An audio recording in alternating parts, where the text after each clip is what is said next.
So with trauma, that's the next thing that happens. Once we have access to emotions, then we can become someone else. Now, the problem with trauma is that before we become someone else, the beliefs we have about ourselves become our destiny. So this is what a lot of people don't understand. Everyone's focused on productivity. But the single most important thing that will determine your future is your sense of who you are. And that's not like some, spiritual, get connected with you. This is like fucking science, right? If you believe you are a loser, the empathic circuits of other people's brains will detect that in you and they will treat you like a loser. You carry who you are with you. That's why you get into failed relationship number 1, failed relationship number 2, failed relationship number 3, until you changed. And when you change, your sense of identity changes, then your future will change. The last thing to do is, on a more microscopic level, look at these responses within yourself. So you asked me at the very beginning of the podcast, and now we're coming full circle. How do you start understanding yourself? So you look at the drives within yourself, right?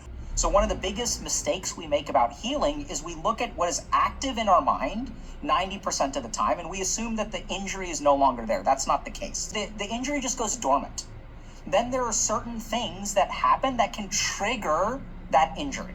That's what we call triggers. The science of healing trauma.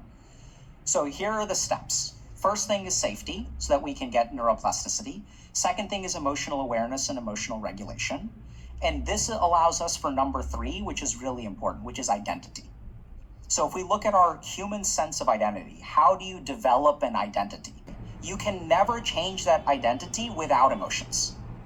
So what happens, so when I tell my story, it's like I was a kid, 9 years old, I got put on these expectations, dropped out of college, went to become a monk, went to medical school, became a doctor. Now I started this whole helping random people on the internet thing.